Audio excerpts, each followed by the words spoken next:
Pada jelas di Quran dikatakan surga itu di sini, saat ini, sekarang. Surga itu adalah tempat di mana langit dan bumi masih ada. Surga itu adalah tempat di mana kamu bisa bernafas. Pernahkah kita memikirkan, nanti kalau saya mati tempat yang dituju apa? Tempat yang ditujunya mana? Lalu apa bekal saya untuk di sana? Berapa lama saya di sana? Pernah nggak ada yang bertanya begitu? Pertanyaan itu hanya untuk liburan saja. Pertanyaan untuk itu hampir tidak ada. Hampir tidak ada. Yang haram itu adalah membuat gambaran-gambaran dari segala sesuatu yang kita tidak tahu. Membuat gambaran-gambaran tentang Tuhan. Kita juga nggak kenal Tuhan. Lalu Tuhan itu digambarkan sebagai suatu sosok. Setelah itu dikonsepsi Tuhan menurut pikiran kita. Kalau kita baik padanya, Dia akan baik pada kita. Kalau kita tidak baik kepadanya, Dia akan menyiksa kita, mengutuk kita. Itu konsepsi tentang Tuhan.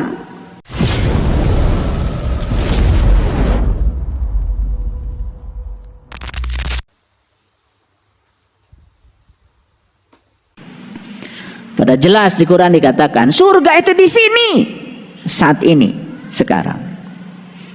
Surga itu adalah tempat di mana langit dan bumi masih ada. Surga itu adalah tempat di mana kamu bisa bernafas. Siapa yang bisa menciptakan surga di sini, saat ini, sekarang? Saya yakin dari ruang tunggu dia akan dijemput oleh Heaven Airline. Tempat istimewa, pulangnya juga istimewa.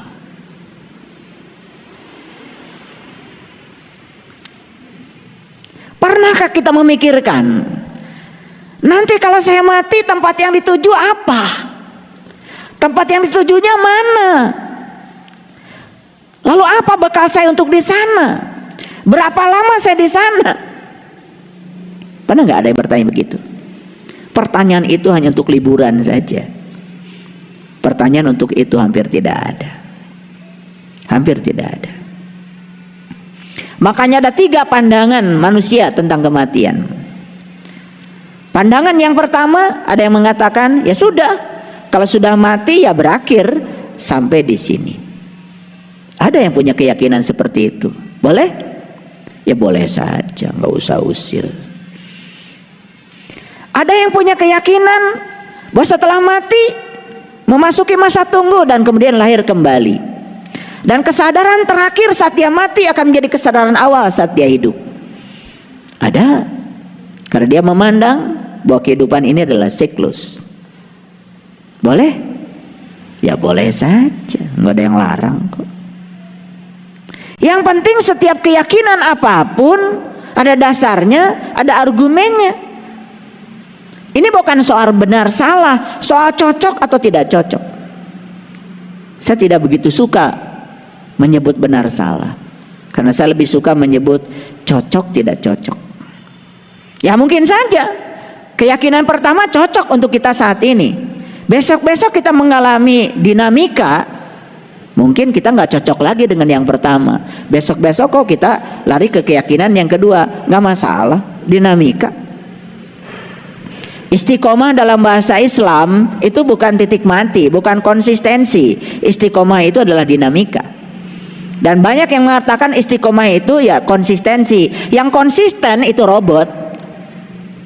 Yang konsisten itu patung. Patung Bung Karno di Bandara Soekarno-Hatta. Saat diresmikan begini telunjuknya, sampai sekarang begini, nggak berubah. Itu konsisten namanya. Makanya itulah bahayanya patung. Bukan patungnya, bukan objeknya yang haram, sifatnya. Jadi kalau Anda seperti patung, hari ini begini, besok begini, lusa begini, itu yang haram, bukan objeknya. Kita menjadi anti patung, tetapi kita memiliki sifat patung, aneh. Itulah kebodohan. Gambar haram, Dikira yang haram tuh gambarnya. Gambarnya nggak punya dosa apa-apa. Yang haram itu adalah membuat gambaran-gambaran dari segala sesuatu yang kita tidak tahu. Membuat gambaran-gambaran tentang Tuhan. Kita juga nggak kenal Tuhan. Lalu Tuhan tuh digambarkan sebagai suatu sosok. Setelah itu dikonsepsi Tuhan menurut pikiran kita. Kalau kita baik padanya, Dia akan baik pada kita. Kalau kita tidak baik kepadanya, Dia akan menyiksa kita, mengutuk kita. Itu konsepsi tentang Tuhan. Apakah itu Tuhan yang sebenarnya? Tapi karena konsepsi ini diulang-ulang terus-menerus, maka kebohongan yang diulang-ulang terus-menerus lama-kelamaan dianggap kebenaran. Itu yang berbahaya. Ada yang punya pandangan bahwa setelah mati kita akan melanjutkan kehidupan dengan tubuh baru yang kekal dan abadi. Ya boleh. Nah sekarang cocoknya yang mana? Ya silakan. Yang cocok untuk kesadaranmu saat ini yang mana? Silakan. Yang konyol itu kalau kita terjebak benar salah. Lebih konyol lagi ketika kita merasa paling benar dan semua keyakinan yang orang lain jalani salah. Itu yang saya sering sebut goblok. Ini nggak kasar. Karena go itu artinya pergi, blok itu artinya hambatan. Setiap mau pergi ada hambatan, itu namanya goblok. Bloknya dari mana? Dari pikiran kita sendiri. Lihat orang-orang yang semangat setelah dinasehati oleh saya, di sini nyampe ke rumah melempem lagi. Itu namanya goblok. Go-nya cuma sesaat aja di sini, nyampe di rumah ketemu blok lagi.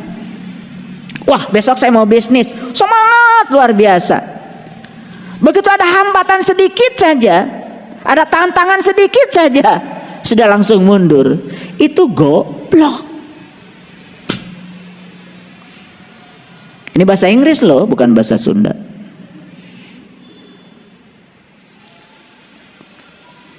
Saya nggak tega ngucapin kata bahasa Sunda yang kayak gitu, karena ini bahasa Inggris. Sebutnya keren itu ya. Leluhur kita itu kalau bikin bahasa keren, cerdas. Lotek walaupun enak, sampai sekarang tetap aja rendah hati. Dipanggilnya lotek, tidak pernah high tech. Kan keren.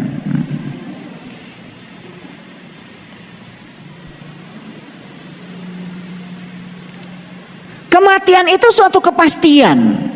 Tidak ada yang lebih pasti dari kematian. Sekali lagi, tidak ada yang lebih pasti dari kematian. Apa yang terjadi 1 detik setelah kematian?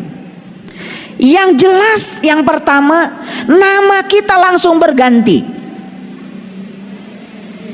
Begitu 1 detik setelah mati, saya nanti kalau mati nanti 1 detik setelah saya mati, gak ada yang tanya, di mana Pak Saiful? Gak ada. Almarhum di mana? Udah hilang Saiful Karim, udah diganti almarhum. Ketika para tamu ingin tahu tubuh saya di mana, tidak ada yang tanya, di mana Pak Saiful? Nggak ada. Jenazahnya di mana? Udah nggak direken. Nama yang diagung-agung sudah hilang saat itu. Apakah itu presiden, apakah itu menteri, apakah itu gubernur, apakah itu raja, saat mati langsung ganti nama jadi almarhum. Tubuhnya disebut jenazah. Kenapa sebutannya berbeda? Jiwa-jiwa yang melekat di dalam diri kita saat hidup disebut jiwa, saat mati langsung ganti nama jadi arwah. Betul nggak? Sadar nggak kita itu? Sering kan mendengar ini? Coba pikirkan, kenapa nama diganti almarhum, almarhumah? Kenapa diganti jenazah? Kenapa jiwa itu diganti arwah? Coba. Gak ada mengeningkan cipta buat para jiwa, gak ada buat para arwah.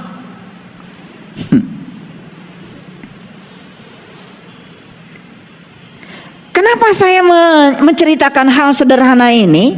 Ini kesadaran bahwa saat kita mati semuanya hilang, semuanya berubah. semua kewajiban dunia saat kita mati selesai. Utang yang berjibun mati selesai, diwariskan. Kontrak perjanjian selesai. Saya punya kontrak sekian miliar, sekian triliun, proyek saya luar biasa, mati selesai. Bahkan kontrak perkawinan pun selesai. Betul?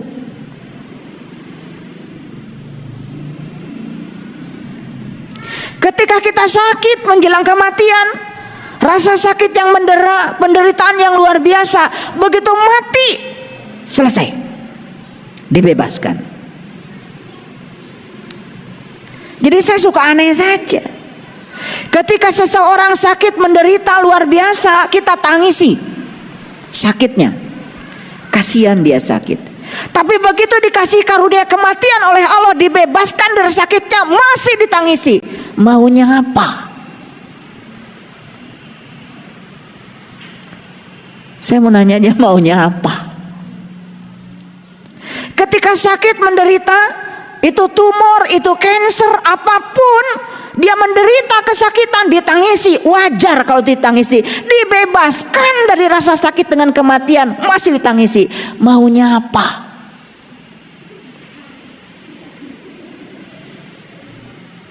Sadar? Sadar apa tidak? Jadi maunya apa?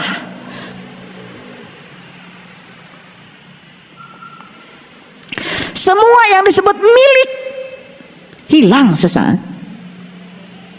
Semua yang disebut milik, tanah ini milik saya, konyol banget. Gak ada tanah milikmu, yang ada kamu milik tanah. Itu yang benar.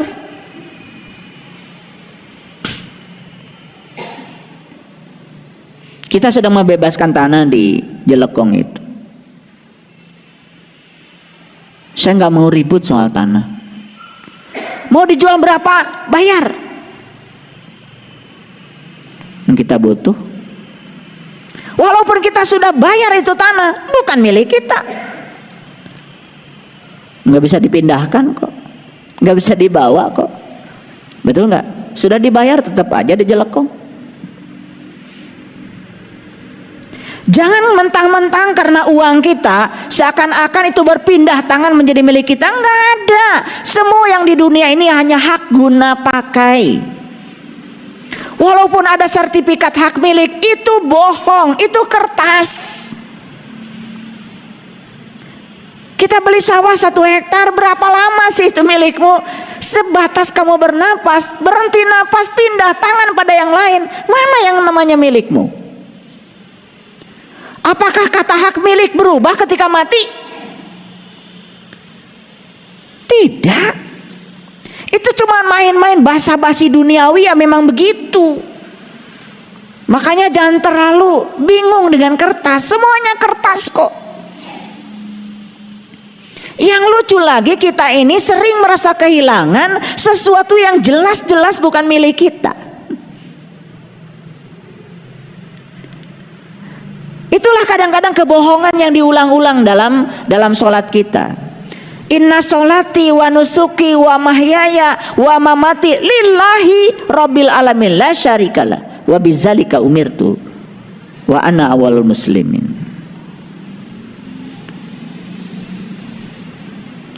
Dan kita mengatakan semua milik Allah, semua milik Allah, semua milik Allah. Di sini. Tetapi kenyataannya seakan-akan semua milik kita. Pelitnya luar biasa, hitungannya luar biasa. Makanya di episode yang kemarin saya sengaja membuat judul melepaskan kemelekatan pada harta dan diri, supaya semuanya mengerti. Jadi semua yang menjadi milik itu hilang pada saat napas berhenti. 1 detik setelah kematian semuanya berpindah. Dan kita tidak akan bisa masuk lagi ke tubuh ini. Tidak ada izin lagi untuk menggunakan jasmani ini. saat kita keluar, kita sadar keluar, kita melihat tubuh kita sendiri, ada keinginan untuk masuk lagi, tetapi tidak bisa lagi. Maka disebut menghembuskan nafas yang terakhir. Artinya ya sudah, begitu nafasnya terhembus nggak bisa masuk lagi.